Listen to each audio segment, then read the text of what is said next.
ഈ വീഡിയോയിൽ നമ്മൾ ഇസ്രായേൽ ഗാസ വിഷയം, ഈജിപ്തിൽ നടക്കുന്ന ചർച്ചയുടെ ഡെവലപ്മെൻറ്റ് പ്രധാനമായിട്ടും, അത് കഴിഞ്ഞാൽ അഫ്ഗാനിസ്ഥാൻ, ഇന്ത്യ, പാകിസ്ഥാനുമായിട്ട് ബന്ധപ്പെട്ട് പാകിസ്ഥാൻ്റെ സൈഡിൽ നടക്കുന്ന ചില കുത്തിത്തിരിപ്പുകൾ, അത് കഴിഞ്ഞാൽ ജർമ്മനിയിൽ നടക്കുന്ന ചില വിശേഷങ്ങൾ. ഇതൊക്കെയാണ് നമ്മൾ ഈ വീഡിയോയിൽ നോക്കുന്നത്. ഇതിൽ നമ്മൾ ആദ്യമേ തന്നെ ഈജിപ്തിൽ നടക്കുന്ന ചർച്ച, ഈ ചർച്ചയിൽ ഇപ്പോൾ എന്താണ് ഡെവലപ്മെൻറ്റ്സ്, ഈ ഡെവലപ്മെൻറ്റിൽ എന്താണ് പ്രശ്നം വെച്ചാൽ പ്രധാനപ്പെട്ട 4 പോയിന്റുകളാണ് ഇപ്പോൾ ഹമാസ് അവരുടെ സൈഡിൽ നിന്ന് മുന്നോട്ട് വെച്ചിരിക്കുന്നത്. അതിലിപ്പോൾ നമ്പർ 1 ആയിട്ട് അവർ പുതിയതായിട്ട് ഒരു അഡീഷണൽ കണ്ടീഷൻ അവർ വെക്കുന്നത്, ഗാസയ്ക്കുള്ളിൽ ഒരു തേർഡ് പാർട്ടി റൂളിംഗ് പാടില്ല. അതാണ് അവർ പറയുന്നത്. അതായത് ഒരു അഡീഷണൽ ഡിഫൻസ് ഫോഴ്സ് അഥവാ ഒരു പുറം രാജ്യത്തുള്ള ഒരു സെക്യൂരിറ്റി വിങ് ഗാസയ്ക്കുള്ളിൽ വന്നിട്ട് ഗാസ ജനങ്ങളെ നിയന്ത്രിക്കാൻ പാടില്ല എന്നുള്ളതാണ് അവരുടെ ഇപ്പോൾ പുതിയതായിട്ട് വന്നിരിക്കുന്ന ഒരു കണ്ടീഷൻ. പറഞ്ഞാൽ ചർച്ച വഴിമുട്ടി നിൽക്കുന്ന ഒരു സാഹചര്യമാണ്. കാരണം ഹമാസ് മുന്നോട്ട് വെക്കുന്ന 4 പോയിന്റുകളിൽ ഓൾറെഡി തന്നെ 3 പോയിന്റുകൾ നമ്മൾ ഇതിനു മുമ്പ് തന്നെ പറഞ്ഞിട്ടുണ്ട്. ആ പോയിന്റുകൾ വളരെ വ്യക്തമാണ്. അതായത് ഇസ്രായേൽ ഗാസ വിട്ട് പോവുക, IDF, ഗാസയ്ക്കുള്ളിൽ ഫോറിൻ ബോഡി റൂളിംഗ് ഒന്നും പാടില്ല, ബന്ദികളെ വിട്ടു കഴിഞ്ഞാൽ അതോട് തീരണം. അതായത് പഴയതുപോലെ ഗാസ ബാക്ക് ടു ദ പൊസിഷനിലേക്ക് വരണം, ഇസ്രായേൽ അവരുടെ കാര്യം നോക്കി ജീവിക്കണം. അതായത് ഇവർ ഉദ്ദേശിക്കുന്നത് ഒക്ടോബർ 7 നടത്തിയത് ഒരു വിഷയമേ അല്ല എന്നുള്ള രീതിയിൽ ആക്കി തീർത്തിട്ട് പഴയതുപോലെ ഒരു നോർമൽസി ക്രിയേറ്റ് ചെയ്യാനാണ് ഹമാസ് ശ്രമിക്കുന്നത്. അതിലൂടെ ഹമാസ് ലക്ഷ്യമിടുന്നത് പാലസ്തീൻ സ്റ്റേറ്റ് എന്ന് പറഞ്ഞ ആ ഒരു പൊസിഷൻ അവർക്ക് കിട്ടണം. അതാണ് അവർ ഉദ്ദേശിക്കുന്നത്. ഇത്രമാത്രം ഇസ്രായേലിന്റെ പക്കൽ നിന്നും അടി വാങ്ങിക്കൂട്ടിയിട്ട് ഇരിക്കുകയാണ് ഹമാസ്. ഇന്ന് ഹമാസിന് ഒന്ന് എഴുന്നേറ്റ് നിന്ന് സംസാരിക്കാൻ പോലും വയ്യ ആ അവസ്ഥയിലാണ്. അങ്ങനെ ഇസ്രായേലിനെതിരെ സംസാരിക്കണമെങ്കിൽ പോലും മറ്റുള്ള പല രാജ്യങ്ങളുടെയും ആ ഒരു സപ്പോർട്ട് ഉണ്ടെങ്കിൽ മാത്രമാണ് ഹമാസിന് സംസാരിക്കാൻ തന്നെ പറ്റുന്നത്. ആ സാഹചര്യത്തിലാണ് ശരിക്കും ഹമാസിനെ ഖത്തറിൽ പോയി വിളിച്ചാലും, തുർക്കിയിൽ പോയി വിളിച്ചാലും, ഈജിപ്തിൽ പോയി വിളിച്ചാലും, ഇസ്രായേൽ എവിടെ പോയി വിളിച്ചാലും തകർക്കും എന്നുള്ള അവസ്ഥയിൽ ഇരിക്കുന്ന സാഹചര്യത്തിലാണ് ഇങ്ങനെ ഒരു ഓപ്ഷൻ. ഹമാസിന് ഒരു ഗോൾഡൻ ഓപ്പർച്യൂണിറ്റി ഉപയോഗിക്കാൻ മനസ്സില്ല. കാരണം വേറെ എന്താണ്, അവർക്ക് വിജയാഘോഷം നടത്തണം. അതാണ് ഏറ്റവും ഇമ്പോർട്ടൻറ്റ്. അപ്പോൾ വിജയാഘോഷത്തിന്റെ ഭാഗമായിട്ട് അവർ എന്താണ് ചെയ്തു കൂട്ടുന്നത് പറഞ്ഞാൽ, അതായത് ഇപ്പോൾ പുതുതായിട്ട് ഒരു 150 പേര് അടങ്ങുന്ന ഇനിയൊരു ഫ്ലോട്ടില്ല സംഘം ഇപ്പം ഗാസയെ നോക്കി വരുന്നുണ്ട് പുതുതായിട്ട്. അതായത് ഈ ബ്രദർഹുഡാണ് ഇതിന്റെ പുറകിൽ എന്നുള്ളത് 100% വ്യക്തമായിട്ടുള്ള കാര്യമാണ്. അവർ സോളിഡാരിറ്റി, ഒരു വിജയാഘോഷം, അതായത് ഗാസയിൽ ഈ ഫ്ലോട്ടില എത്തിപ്പെടുന്നു എങ്കിൽ അതിനെ അവർ വിജയാഘോഷമായിട്ട് പ്രഖ്യാപിക്കണം എന്നാണ് വിചാരിക്കുന്നത്. പാലസ്തീൻ എന്ന് പറഞ്ഞ സ്റ്റേറ്റ് എന്താണ് ഉദ്ദേശിക്കുന്നത്? പുതുതായിട്ട് ഇവർ ഏതെങ്കിലും രീതിയിൽ ആ എൻറ്റയർ ലാൻഡിനെ പകുതി ഇസ്രായേലും പകുതി പാലസ്തീനുമായിട്ട് പുതുതായിട്ട് നിർമ്മിക്കാൻ പോകുന്നു? ഒരിക്കലുമില്ല. ഒക്ടോബർ 7 മുമ്പ് ഇരുന്ന പാലസ്തീൻ എന്താണോ അതേ അവസ്ഥയിൽ പോലും ഇപ്പം ഇല്ല. ആ ഒരു സെയിം സ്റ്റേറ്റസ് കോ പോലും ഇപ്പം നിലവിലില്ല. വെസ്റ്റ് ബാങ്കിന്റെ ഉള്ളിൽ പല സ്ഥലങ്ങളും ഇസ്രായേൽ ഓൾറെഡി തന്നെ അനക്സ് ചെയ്ത് കഴിഞ്ഞിരിക്കുന്നു. ശരിക്കും പറഞ്ഞാൽ പാലസ്തീൻ എന്ന് പറഞ്ഞൊരു സ്റ്റേറ്റ് ഇനി പ്രഖ്യാപിച്ചാൽ തന്നെയും അത് ഉള്ളതിലും ഏറ്റവും ചുരുങ്ങിയ ഒരു അവസ്ഥയിലായിരിക്കും ഈ പാലസ്തീൻ സ്റ്റേറ്റ് ഉണ്ടാവുക. ഇനിയിപ്പോൾ അഥവാ പാലസ്തീൻ എന്ന് പറഞ്ഞാൽ തന്നെ ഈ ഗാസ തന്നെയായിട്ട് മാറും പാലസ്തീൻ. അല്ലാതെ വേറെ വെസ്റ്റ് ബാങ്ക് എന്ന് പറഞ്ഞൊരു സ്ഥലം ഉണ്ടാവാൻ ഇനി സാധ്യത വളരെ കുറവാണ്. ആ രീതിയിലാണ് കാര്യങ്ങളുടെ മുന്നോട്ട് പോക്ക്. ആ സമയത്താണ് ഇവർ പാലസ്തീൻ എന്ന് പറഞ്ഞ ഒരു സ്റ്റേറ്റ് ഹുഡ് നിർമ്മിച്ചുകൊണ്ട്, അതായത് പേപ്പറിലെങ്കിലും പാലസ്തീൻ എന്ന് പറഞ്ഞൊരു സ്റ്റേറ്റ് ഒരു ചെറിയ തുണ്ട് ഭൂമി എവിടെയെങ്കിലും എഴുതി കൊടുക്കുകയാണെന്നുണ്ടെങ്കിൽ അതാണ് അവർ വിജയാഘോഷമായിട്ട് നടത്താമെന്ന് കരുതിയിരിക്കുന്നത്. പക്ഷെ അതിലെങ്ങും ഈ 70,000 ആൾക്കാർ അല്ലെങ്കിൽ 66,000 ആൾക്കാർ ഗാസയ്ക്കുള്ളിൽ കൊല്ലപ്പെട്ടു എന്ന് പറയുന്ന ആ ഒരു അവകാശവാദം, അപ്പം അതിന് ബദലാവുമോ ചോദിച്ചു കഴിഞ്ഞാൽ എനിക്കറിയില്ല. ഒരു വിധത്തിൽ അല്ലെങ്കിൽ മറ്റൊരു വിധത്തിൽ ഹമാസും കൂടി കാരണമാണ് ഈ 66,000 ആൾക്കാർ ഗാസയ്ക്കുള്ളിൽ കൊല്ലപ്പെട്ടത്. ഒക്ടോബർ 7 ഇന്നലെ ഇസ്രായേൽ സെലിബ്രേറ്റ് ചെയ്ത സമയത്ത് ലോകമെമ്പാടുമുള്ള രാജ്യങ്ങളെല്ലാം തന്നെ ഇസ്രായേലിനെ സപ്പോർട്ട് ചെയ്തിട്ടുണ്ടായിരുന്നു. അതിൽ ഈ പാലസ്തീനിയൻ സ്റ്റേറ്റിനെ അനുകൂലിക്കുന്ന എല്ലാ രാജ്യങ്ങളും ഈ ഒക്ടോബർ 7 എന്ന് പറഞ്ഞ ആ ഇസ്രായേലിന്റെ ഉള്ളിലേക്ക് കയറി ഹമാസ് കാട്ടിക്കൂട്ടിയ ആ നരനായാട്ട്, അത് ശരിക്കും പറഞ്ഞാൽ മൃഗീയമായിട്ടുള്ള ഒരു പ്രവൃത്തിയാണ്. അത് തീവ്രവാദപരമാണ്, അത് മനുഷ്യത്വരഹിതമാണെന്ന് തന്നെയാണ് എല്ലാ രാജ്യങ്ങളും ഒരുമിച്ച് തന്നെയാണ് ഇതേ സ്റ്റേറ്റ്മെന്റ് പറഞ്ഞിരിക്കുന്നത്. കീർ സ്റ്റാർമർ ആയിക്കോട്ടെ, പാലസ്തീനിന് ഏറ്റവും സപ്പോർട്ട് കിട്ടുന്ന രീതിയിലുള്ള വലിയ കമ്മ്യൂണിറ്റി, ഫ്രീ പാലസ്തീൻ കമ്മ്യൂണിറ്റി ജീവിക്കുന്ന ഒരു സ്ഥലമാണ് UK.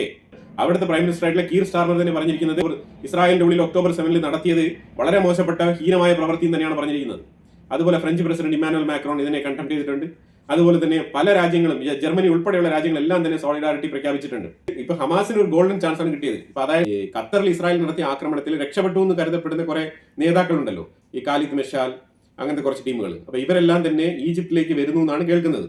അപ്പം തീർച്ചയായിട്ടും ഈജിപ്തിൽ വന്ന് ചർച്ച നടത്തി ഇതിന് തീരുമാനം ഉണ്ടാക്കാമെന്നാണ് വിചാരിക്കുന്നത്. പക്ഷേ ഇത് ആ രീതിക്ക് ഒതുങ്ങുമെന്ന് തോന്നുന്നില്ല. കാരണം ഇവിടെ ഒരുപാട് പോയിന്റ്സ് ലാക്കിംഗ് ആയിട്ട്, ഇവിടെ ഒരുപാട്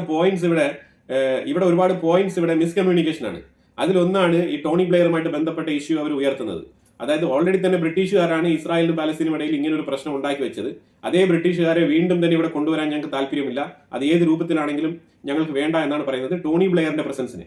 അതായത് അവർ പണ്ടത്തെ ആ ചരിത്രപരമായിട്ടുള്ള ആ ഒരു കണക്ഷനാണ് അവർ എടുത്തുകൊണ്ട് വരുന്നത് ടോണി ബ്ലെയറിലൂടെ.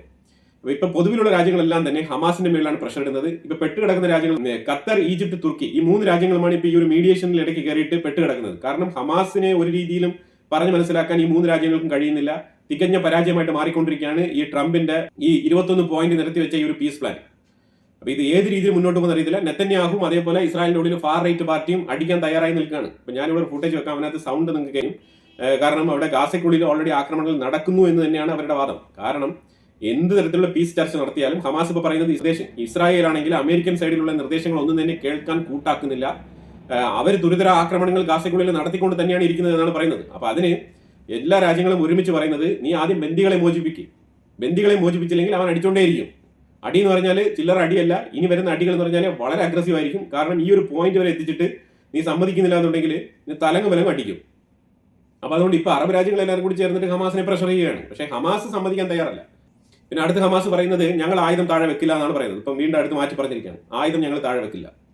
ഇതാണ് ഹമാസിന്റെ നിലപാട്. ഇത് ശരിക്കും അതിന് ഒരു നടക്ക് പോകുന്ന ഏർപ്പാടില്ല. ഇത് തികച്ചും എന്നാ പിന്നെ ഹമാസ് എന്ത് ചെയ്യണം? ഹമാസ് ഒരു കാര്യം ചെയ്യണം. ഹമാസ് ഗാസയ്ക്കുള്ളിൽ തന്നെ ഈ പൊതുജനങ്ങളെ എല്ലാം മാറിപ്പോകാൻ പറഞ്ഞിട്ട് ഹമാസുമായിട്ട് ബന്ധപ്പെട്ട് ചേർന്ന് നിന്ന് ഇസ്രായേൽ ആർമിക്കെതിരെ പടപൊരുതാൻ തയ്യാറായിരിക്കുന്ന ആൾക്കാരെ എല്ലാം ആ സെൻട്രൽ ഗാസ ഭാഗത്ത് കൊണ്ടുവരിക. എന്നിട്ട് നോർത്തേൺ സൈഡിൽ നിന്ന് ഇസ്രായേൽ അടിക്കട്ടെ, നിങ്ങൾ സെൻട്രൽ ഗാസ ഭാഗത്ത് നിന്ന് നിങ്ങളുടെ പൊതുജനങ്ങളെ സദൻ ഗാസ ഭാഗത്താക്കിയിട്ട് നിങ്ങൾ സെൻട്രൽ ഗാസ ഭാഗത്ത് നിങ്ങൾ പൊതുജനങ്ങൾക്ക് വേണ്ടിയിട്ട് ഡിഫെൻഡ് ചെയ്ത് നിൽക്കും. എന്നിട്ട് അങ്ങോട്ട് ഇസ്രായേലിനെ അടിക്കും, അങ്ങോട്ടും ഇങ്ങോട്ട് അടിക്കുക. അടിച്ചിട്ട് ആരാണ് ഏറ്റവും കരുത്തൻ അവർ വിജയിക്കട്ടെ. എന്നിട്ട് അങ്ങനെയെങ്കിലും ആ രാജ്യത്തിന് ഒരു മോചനം കിട്ടട്ടെ. പക്ഷെ നിങ്ങൾ ഈ പൊതുജനങ്ങളെ മാറ്റി നിർത്തും. അതിന് ഹമാസ് തയ്യാറാണോ? അതിനും തയ്യാറല്ല. കാരണം എന്താണ്? ഈ പൊതുജനങ്ങളാണ് ഇവരുടെ കാവൽക്കാർ. അവരെ വെച്ചിട്ടാണ് ഈ കളികൾ മൊത്തം കളിക്കുന്നത്. ഹമാസിന് ഈ പൊതുജനങ്ങൾ കൊല്ലപ്പെടണം, എന്നാൽ മാത്രമേ അവർക്ക് ആഗോളതലത്തിലെ ഇസ്രായേലിനെ വേറൊരു രീതിയിൽ ചിത്രീകരിക്കാൻ കഴിയൂ. ഏതെങ്കിലും ഒരു രാജ്യം യുദ്ധം നടത്തുന്ന രാജ്യത്തിന് ഫുഡും ഭക്ഷണവും സാമഗ്രികളെല്ലാം കൊടുത്ത് അവർക്കെതിരെ യുദ്ധം ചെയ്യുമോ? ഇല്ലെങ്കിൽ ഏതെങ്കിലും ഒരു സ്ഥലത്ത് കുറിപ്പുകളൊക്കെ എഴുതിയിട്ടിട്ട് ഞങ്ങൾ ഇന്ന സ്ഥലത്ത് ഇത്ര മണിക്ക് ആക്രമണം നടത്തും എന്ന് എഴുതിയിട്ടിട്ട് ആക്രമണം നടത്തുമോ? അത് ഒറ്റൊരു രാജ്യമേ ഉള്ളത്, ഇസ്രായേൽ.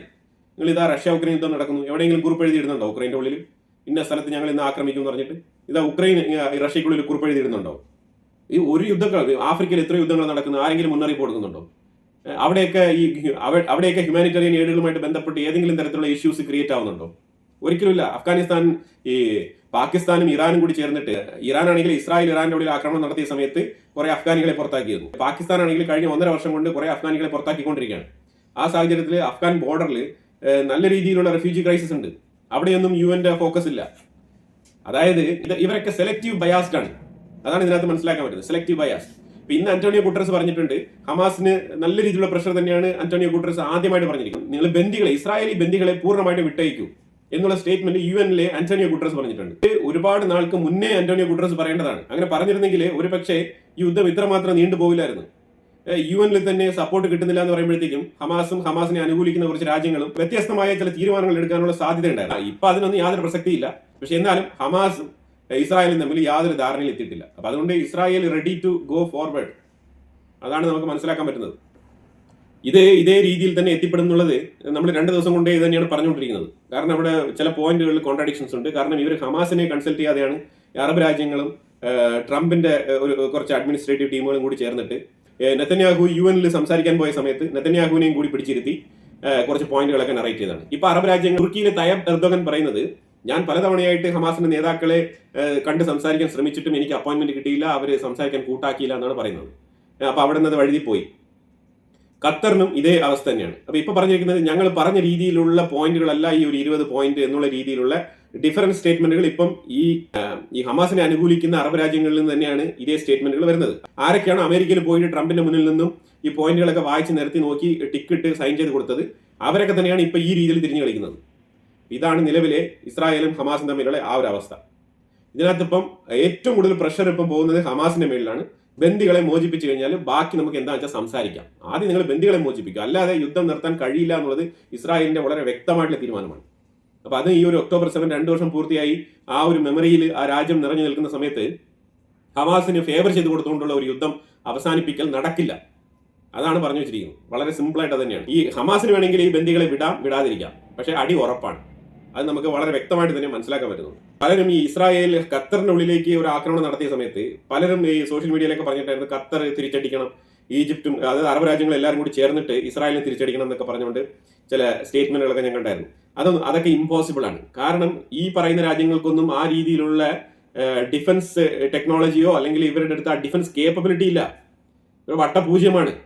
കുറച്ച് എയർ ഡിഫൻസ് സിസ്റ്റം ഒക്കെ വെച്ചിട്ടുണ്ട്, അതിൽ പലതും തന്നെ ഇവർക്ക് ഉപയോഗിക്കാൻ തന്നെ അറിയുമോ എന്നുള്ളതാണ് ഡൗട്ട്ഫുൾ. അത് ഉപയോഗിക്കാൻ തന്നെ വെസ്റ്റേൺ സൈഡിൽ നിന്നും ടെക്നിക്കൽ അസിസ്റ്റന്റിനെ കൊണ്ടുവരേണ്ട സാഹചര്യമാണ് പല അറബ് രാജ്യങ്ങളിലുള്ളത്. നമ്മൾ പറയുമ്പോൾ തുറന്നു പറയണമല്ലോ. ആ സാഹചര്യത്തിൽ ഇസ്രായേലിനെതിരെയൊക്കെ പോയി അറബ് രാജ്യങ്ങളൊക്കെ ഒരു ചെറുവിരൽ പോലും അനക്കാൻ കഴിയില്ല. അതാണ് അവസ്ഥ. ഈ അറബ് രാജ്യങ്ങളെ കമ്പയർ ചെയ്ത് നോക്കിക്കഴിഞ്ഞാൽ വേൾഡിലെ one of the sophisticated equipments deal ചെയ്യുന്ന രാജ്യമാണ് ഇസ്രായേൽ. അമേരിക്കയിൽ തന്നെ പല ഡിഫൻസ് പ്രോഡക്റ്റുകൾ മാനുഫാക്ചറിങ് ചെയ്യുന്നതിന്റെ പ്രധാനപ്പെട്ട കീ ടെക്നോളജിസ്റ്റ് തന്നെ ഈ ഇസ്രായേലുകളാണ്. അതുകൊണ്ടൊക്കെ തന്നെയാണ് അമേരിക്കയും ഇസ്രായേലും ഇങ്ങനെ ഇത്രയും ബോണ്ടിലുള്ളത്. അത് ഇവിടെ തൊട്ടാൽ അവിടെ പണി കിട്ടും, അവിടെ വിട്ടാലും ഇവിടെ പണി കിട്ടും. അതാണ് സംഭവം.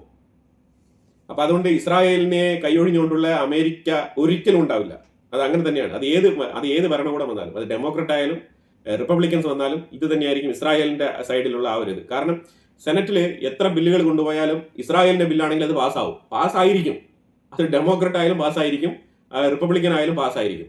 അതേസമയം ഇത് പൊളിറ്റിക്കൽ ബില്ലൊക്കെ നിങ്ങൾ കൊണ്ടുപോകും. എത്രയോ യുഎസിന്റെ പൊളിറ്റിക്കൽ ബില്ലുകളൊക്കെ അവിടെ കിടപ്പുണ്ട്, പാസ്സാവത്തില്ല. അത് അവരുടെ ഇടയിൽ നടക്കുന്ന കാര്യമാണ്. പക്ഷേ ഡെമോക്രറ്റിന്റെ ഉള്ളിലും ജൂയിഷ് കമ്മ്യൂണിറ്റിയിൽപ്പെട്ട ആൾക്കാരുണ്ട്, റിപ്പബ്ലിക്കൻസിലും ഉണ്ട്. അപ്പൊ അതുകൊണ്ട് ഇസ്രായേലിന്റെ ബില്ല് വരുമ്പോഴത്തേക്ക് അവരങ്ങ് നിരുപാധികം പാസ്സാക്കും. അത് അമേരിക്കയിൽ ഏത് ബില്ല് തടസ്സപ്പെട്ടാലും ഇസ്രായേലിന്റെ ബില്ല് തടസ്സപ്പെടുത്തേയില്ല. ഇതൊക്കെ യാഥാർത്ഥ്യങ്ങളാണ്. ഈ യാഥാർത്ഥ്യങ്ങൾ മുന്നിൽ നിൽക്കുമ്പോൾ അമേരിക്ക മിഡിൽ ഈസ്റ്റിന്റെ സെക്യൂരിറ്റി ഉറപ്പുവരുത്തുന്നു എന്ന് പറയുന്ന സമയത്ത് ഇവരെല്ലാവരും തന്നെ അമേരിക്കയാണ്, ഈ അറബ് രാജ്യങ്ങളെല്ലാം തന്നെ മിഡിൽ ഈസ്റ്റ് മൊത്തത്തിൽ അമേരിക്കയാണ് വിശ്വസിച്ചിരിക്കുന്നത്. ആ സാഹചര്യത്തിൽ ഇവിടെ മിഡിൽ ഈസ്റ്റിൽ തന്നെ ആരാണോ അമേരിക്കൻ ചേരിയിൽ നിൽക്കുന്നത് അവർക്കാണ് പവർ കൂടുതൽ മിഡിൽ ഈസ്റ്റിൽ. ആ സാഹചര്യത്തിൽ എങ്ങനെയാണ് ഇസ്രായേലിനെതിരെ ഒരു യുദ്ധം നടത്താൻ പോകുന്നത്? ഒരിക്കലും നടക്കില്ല. ഈജിപ്റ്റൊക്കെ വ്യാമോഹമാണ്. ആ സൈനായി പെനിൻസുലയിലൊക്കെ കിടന്നുകൊണ്ട് ഇസ്രായേലിനെതിരെ ചില ഗിമിക്കുകളൊക്കെ അവർ കാണിക്കാറുണ്ട്. ഈജിപ്റ്റ് യൂസ്ലെസ് ആണ്, ഒരു പ്രയോജനമില്ല. അതൊക്കെ പലതവണ 67 തന്നെ 6 ദിവസത്തെ യുദ്ധത്തിൽ അതൊക്കെ പണ്ടേ തെളിയിച്ചതാണ് ഇസ്രായേൽ. ആ സൈനായി എൻറ്റയർ ഏരിയ ഇപ്പോഴത്തെ ആ ഈജിപ്തിന്റെ ഒരു ചെറിയ പോർഷൻ വരെ കയറി പിടിച്ചതാണ് ഇസ്രായേൽ. ഞാൻ മാപ്പ് ഉണ്ടെങ്കിൽ കാണിക്കാം. ആ മാപ്പ് 60s ഈ യുദ്ധത്തിൽ ഇസ്രായേൽ പിടിച്ചിരുന്ന ആ ഒരു ഏരിയ എന്ന് പറഞ്ഞുണ്ടല്ലോ, ഇസ്രായേൽ മനഃപൂർവ്വം വിട്ടുകൊടുത്താണ്. എന്റെ ഒരു അഭിപ്രായത്തിൽ അന്ന് വിട്ടുകൊടുക്കേണ്ട ആവശ്യമില്ലായിരുന്നു. വിട്ടുകൊടുത്തില്ല എന്നുണ്ടെങ്കിൽ ഇത്തരം പ്രശ്നങ്ങൾ ഉണ്ടാവത്തില്ലായിരുന്നു.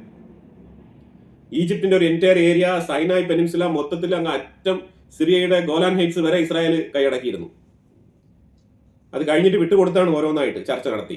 ശരി, നമുക്ക് അങ്ങോട്ടും ഇങ്ങോട്ടും ഒരു മ്യൂച്വൽ കൺസെന്റിൽ പോവാം എന്നുള്ള രീതിയിലുള്ള ധാരണയിൽ വിട്ടുകൊടുത്താണ്. അന്ന് യുദ്ധം നടത്തി പിടിച്ചെടുത്തത് ഇസ്രായേൽ വിട്ടുകൊടുക്കുന്നില്ല എന്ന് തീരുമാനിച്ചിരുന്നെങ്കിൽ ആർക്കും തന്നെ ഒന്നും ചെയ്യാനില്ല. എനിവേ, അതൊരു സൈഡിൽ നിൽക്കെ അടുത്ത പാകിസ്ഥാന്റെ വിഷയം. പാകിസ്ഥാന്റെ ഉള്ളിൽ സഫിയുള്ള കസൂരി, ലഷ്കർ എന്ന് പറഞ്ഞ ആ തീവ്രവാദ സംഘടനയുടെ തലവനാണ്. അപ്പൊ അവൻ പറഞ്ഞിരിക്കുന്നത് ഇന്ത്യക്ക് താക്കീത്, അതേപോലെ അഫ്ഗാനിസ്ഥാൻ ഒരു താക്കീത്. ഈ കസൂരി പറഞ്ഞിരിക്കുന്നത് ഇന്ത്യക്കുള്ള താക്കീത്, പ്രത്യേകിച്ച് ഒരു ഇൻഡസ് വാട്ടർ ട്രീറ്റിയുമായിട്ട് ബന്ധപ്പെട്ട ആ ഡാമിനെ കുറിച്ചുള്ള ആ ഒരു പരാമർശം പറഞ്ഞു പോയിട്ടുണ്ട്. അതിലുപരിയായിട്ട് അസീം മുനീർ ഇന്ത്യക്ക് എന്തോ വലിയ രീതിയിലുള്ള ഒരു ലെസൺ എടുക്കും എന്നാണ് പറഞ്ഞിരിക്കുന്നത്. വലിയ പാഠം കൽപ്പിക്കും എന്നാണ് പറയുന്നത്. എന്ത് പാഠമാണെന്ന് എനിക്കറിയത്തില്ല, അത് കസൂരിക്ക് മാത്രമേ അറിയാവൂ. ഇവരെ കൊണ്ട് ചെയ്യാൻ പറ്റുന്ന പാഠം എന്ന് പറഞ്ഞാൽ എങ്ങനെയാണ് ഈ പഹൽഗാമിൽ വന്നതുപോലെ കുരുട്ട് ബുദ്ധിയിൽ ഉണ്ടാകുന്ന തീവ്രവാദ ആക്രമണങ്ങളാണ് അവർ ഉദ്ദേശിക്കുന്നത്. അപ്പൊ ഇന്ത്യ എന്തായാലും കരുതി തന്നെയാണ് ഇരിക്കുന്നത്. അപ്പൊ ഇനിയും നമ്മൾ അറിഞ്ഞും പുറഞ്ഞും അങ്ങോട്ട് വിളയാടേണ്ടി വരും എന്ന് തന്നെയാണ് നമുക്ക് പ്രത്യക്ഷത്തിൽ മനസ്സിലാക്കാൻ പറ്റുന്നത്. അത് കഴിഞ്ഞ് നമ്മൾ നോക്കിക്കഴിഞ്ഞാൽ ഈ ലഷ്കർ അതേപോലെ ജയ്ഷ്, ഈ 2 സംഘടനകളുണ്ടല്ലോ, 2 സംഘടനകളും കൂടി 2 ദിവസങ്ങൾക്ക് മുമ്പ് POKയിൽ ഒരു മീറ്റിംഗ് നടത്തിയിട്ടുണ്ട്.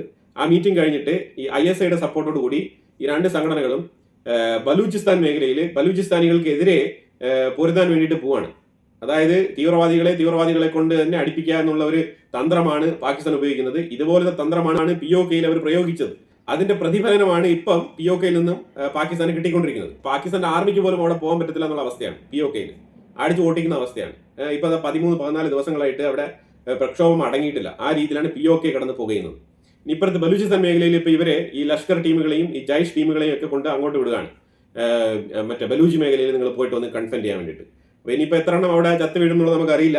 എന്തായാലും ആ രീതിയിലാണ് പാകിസ്ഥാൻ വീണ്ടും മണ്ടത്തരങ്ങൾ കാണിക്കുകയാണ്. കാരണം അവിടെ ആ ഒരു ഏരിയ ക്ലിയർ ആക്കിയിട്ട് വേണം അമേരിക്കയ്ക്ക് ആ ഒരു പോർട്ട് കൊടുക്കാൻ. ഏരിയ ക്ലിയർ ആക്കാതെ തീവ്രവാദത്തിന് വെച്ചുകൊണ്ട് അവിടെ അമേരിക്കയ്ക്ക് പോർട്ട് കൊടുക്കാൻ പറ്റില്ല. അമേരിക്ക അത് തന്നെയാണ് പറഞ്ഞിരിക്കുന്നത്. അപ്പൊ അവിടെ ക്ലിയർ ആയിട്ടുള്ള ഗെയിം പ്ലാൻ ഒക്കെ നടക്കുന്നുണ്ട്.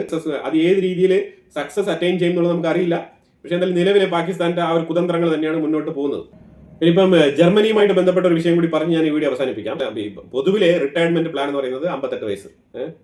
ഇനി ചില യൂറോപ്യൻ രാജ്യങ്ങളിലൊക്കെ വയസ്സ് വ്യത്യാസമുണ്ട്, 68 വയസ്സൊക്കെ ഉണ്ട്. ജർമ്മനിയിൽ ഒരു ഉദ്യോഗസ്ഥന് റിട്ടയർമെന്റ് ആകുന്ന ഒരു ഏജ് എന്ന് പറഞ്ഞാൽ 70 ആണ്. ഇപ്പൊ ആ 70 ഉയർത്തിക്കൊണ്ട് 73 ആയിട്ട് മാറ്റിയിരിക്കുകയാണ് ജർമ്മനിയുടെ ചാൻസലർ മേഴ്സ് ഫ്രെഡറിക്. ഇത് എന്താണ് സംഭവം എന്ന് പറഞ്ഞാൽ അവർക്ക് സാമ്പത്തിക ബുദ്ധിമുട്ട്. അതായത് ഇപ്പൊ 73 എന്ന് പറഞ്ഞ് ഉയർത്തുമ്പോഴത്തേക്കും ഒരു നിശ്ചിത എമൗണ്ടിലുള്ള ആൾക്കാർ, പെൻഷൻ പറ്റി വീട്ടിലിരിക്കേണ്ട ആൾക്കാരൊക്കെ ഇനി ഒരു 3 വർഷം കൂടി പണിയെടുത്തിട്ടേ ഇനി പെൻഷൻ പറ്റി വീട്ടിലേക്ക് പോകാൻ പറ്റും. അപ്പോൾ ഒരു 3 വർഷത്തേക്ക് ഗവൺമെന്റിന്റെ ഖജനാവിൽ നിന്നും പെൻഷന് വേണ്ടിയിട്ട് ഒതുക്കേണ്ട ഒരു ഫണ്ട് ഗവൺമെന്റിന്റെ വേറെ മേഖലയിലേക്ക് യൂട്ടിലൈസ് ചെയ്യാം. അതാണ് ഇതിനകത്തുള്ള ആ ഒരു ഗിമിക്ക്.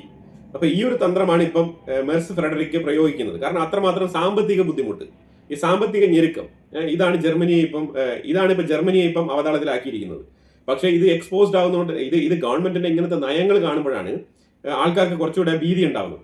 കാരണം റിട്ടയർമെന്റ് ഏജ് ഒക്കെ കൂട്ടാന്ന് പറഞ്ഞു കഴിഞ്ഞാൽ ശരിക്കും ഹെൽത്തി ആയിട്ടുള്ള ഒരു അറ്റ്മോസ്ഫിയർ എന്ന് പറഞ്ഞാൽ എന്താണ്, ഈ 70 വയസ്സെന്ന് പറയുന്നത് കുറച്ചുകൂടെ കുറയ്ക്കാൻ പറ്റുമോ നോക്കണം. കാരണം അത്രമാത്രം വർഷം ഒരാൾ ഇരുന്ന് പണിയെടുക്കുകയാണെന്ന് പറഞ്ഞാൽ ഒരു യുവാവിന്, ഒരു യങ്സ്റ്ററിന് ജോലി കൊടുത്തൂടെ?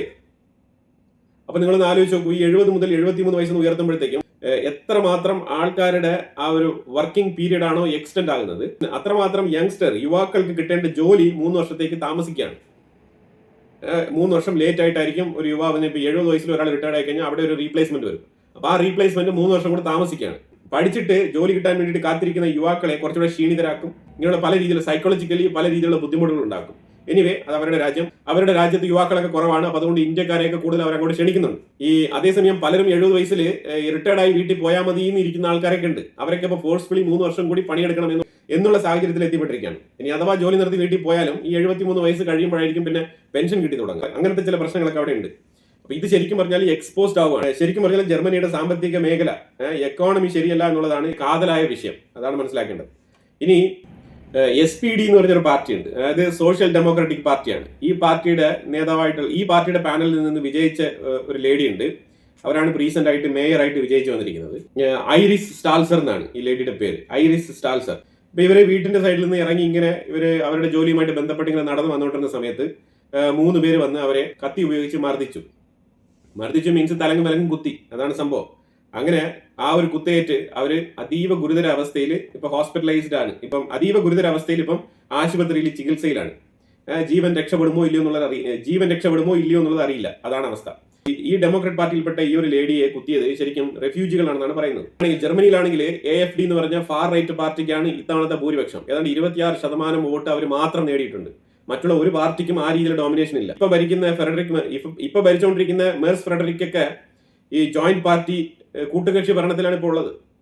അപ്പൊ ഈ ഒരു അവസ്ഥ, അതായത് ഇങ്ങനെ രാജ്യത്തിന്റെ ലീഡേഴ്സിനെ തന്നെ ഈ രീതിയിൽ ആക്രമിക്കുന്ന റെഫ്യൂജികൾ ഉള്ള ഒരു ജർമ്മനി, അപ്പൊ ഇത് ഫാർ റൈറ്റ് ചിന്താഗതിക്ക് കൂടുതൽ ആക്കം കൂട്ടുന്നുണ്ട്. അപ്പൊ അതുകൊണ്ട് ഇനി വരും കാലങ്ങളിൽ ശരിക്കും പറഞ്ഞാൽ ഇനി അടുത്ത 5 വർഷം കഴിഞ്ഞ ഒരു ഇലക്ഷൻ വന്നു കഴിഞ്ഞാൽ തീർച്ചയായിട്ടും ഫാർ റൈറ്റ് പാർട്ടി AFD എന്ന് പറഞ്ഞ പാർട്ടി തീർച്ചയായിട്ടും ഒറ്റ കക്ഷിയായിട്ട് വിജയിച്ചു വരാനുള്ള സാധ്യത വളരെ കൂടുതലാണ്. കാരണം ആ രീതിയിൽ ഈ റെഫ്യൂജികളെ കൊണ്ടുള്ള ശല്യം ജർമ്മനിയെ വല്ലാതെ പിടിച്ചങ്ങുലയ്ക്കുന്നുണ്ട്. അപ്പൊ ഇതുമായിട്ട് ബന്ധപ്പെട്ട തോട്ട് പ്രോസസ്സും വരുന്നുണ്ട്. ഇന്ത്യക്കാരെയൊക്കെ കൂടുതലും ജർമ്മനി ക്ഷണിക്കുന്നതിന്റെ കാരണം ഇതേപോലത്തെ തീവ്ര ഇസ്ലാമിക നിലപാടുള്ള ഈ റെഫ്യൂജികളാണ്. ഈ റെഫ്യൂജി ക്രൈസിസ് ചെറുതായിട്ടല്ല ജർമ്മനിയെ ചിന്തിപ്പിക്കുന്നത്. അപ്പൊ അങ്ങനെയാണ് ജർമ്മനിക്കുള്ളിലുള്ള ജർമ്മനി ഫോർ ജർമ്മൻസ് എന്നുള്ള സ്ലോഗനോട് കൂടിയാണ് AFD പാർട്ടി കഴിഞ്ഞ തവണ ഇലക്ഷൻ നേരിട്ടത്. എന്നാൽ അവർ ഒറ്റയ്ക്ക് തന്നെ 26% വോട്ട് നേടി.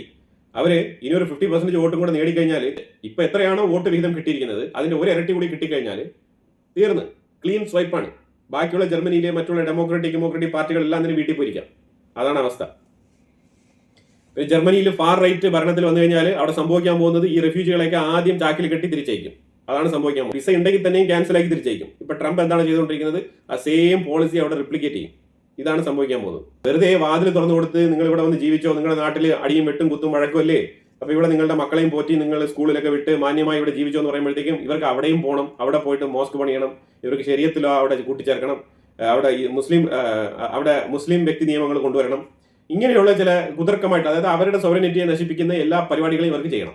ഇതിനകത്ത് ഒരു കാര്യം മനസ്സിലാക്കേണ്ടത്, അമേരിക്കയുടെ വിസ നിന്ന് കഴിഞ്ഞാൽ ഇന്ത്യക്കാരെല്ലാം ഒറ്റപ്പെട്ടു, ഇന്ത്യയെ ആർക്കും വേണ്ട എന്നൊക്കെ പറഞ്ഞുകൊണ്ടിരിക്കുന്ന കുറെ ആൾക്കാരൊക്കെ ഉണ്ട്. ഇല്ലാന്നില്ല. അവരൊക്കെ ഇന്ന് തിരിച്ചു സംസാരിക്കുന്നു. ഇന്ത്യക്കാർ വേറെ രാജ്യങ്ങളിലേക്കൊക്കെ പോകുന്നു, ഇന്ത്യക്കുള്ളിൽ ഒരു ബെനിഫിറ്റും ഇല്ല. ഇന്ത്യയിൽ മാസീവ് ആയിട്ടുള്ള പോപ്പുലേഷൻ ഉണ്ട്. ഒരു കാര്യം മനസ്സിലാക്കണം വെച്ചാൽ ഇന്ത്യക്കാർ ലോകമെമ്പാടും വ്യാപിച്ച് കിടക്കുന്ന ഒരു പോപ്പുലേഷനാണ്. അതാണ് മനസ്സിലാക്കേണ്ടത്. നമ്മൾ നോക്കുന്നത് ഇവിടെ ഒരു കാര്യമാണ്, അമേരിക്ക മാത്രമല്ല ഇന്ത്യക്ക് ഉള്ളത് എന്നാണ്. അതാണ് നമ്മൾ ഇവിടെ ആവർത്തിച്ച് പറയാൻ ആഗ്രഹിക്കുന്നത്. അമേരിക്ക മാത്രമല്ല ഇന്ത്യക്ക്, അത്രേ ഉള്ളൂ. ഇപ്പോഴത്തെ ഇന്ത്യൻ ഗവൺമെന്റിന്റെ നയം എന്താണെന്ന് പറഞ്ഞാൽ, അമേരിക്കയിൽ നിന്ന് എന്തെങ്കിലും കിട്ടുന്നെങ്കിൽ അത് +1 എന്നുള്ള കണക്കിലാണ് കൂട്ടേണ്ടത്. അങ്ങനെയാണ് ഇന്ത്യൻ ഗവൺമെന്റ് ഇപ്പൊ ഇതിനെ കാണുന്നത്. അമേരിക്കയിൽ നിന്ന് എന്തെങ്കിലും വ്യാപാരം നടന്ന് എന്തെങ്കിലും പൈസ ഇന്ത്യക്ക് കിട്ടുന്നുണ്ടോ അത് സർപ്ലസ് ആയിട്ട് കൂട്ടുക. ഇനി അമേരിക്കയിൽ നിന്ന് നമുക്കൊന്നും നടന്നിട്ടില്ലയോ അത് നമുക്കൊരു വിഷയമേ അല്ല എന്ന് തന്നെ തള്ളിക്കളയുക. മനസ്സിലായി? അമേരിക്കയെ ആ രീതിയിൽ മാറ്റി നിർത്തിക്കൊണ്ടാണ് ഇന്ത്യ മുന്നോട്ട് പോകുന്നത്. ഇന്ത്യയുടെ വിഷൻ വളരെ വ്യക്തമാണ്. അപ്പോൾ എന്തായാലും വാർത്തകൾ കുറേ ഉണ്ട്. എന്തായാലും എല്ലാ വിഷയവും ഇതിനകത്ത് കവർ ചെയ്യാൻ പറ്റില്ല. അപ്പോൾ ഇതിനെക്കുറിച്ചുള്ള അഭിപ്രായങ്ങൾ കമന്റ് ബോക്സിൽ രേഖപ്പെടുത്തുക. കൂടുതൽ വാർത്തകളുമായിട്ട് അടുത്ത വീഡിയോയിൽ വരാം. Thank you so much.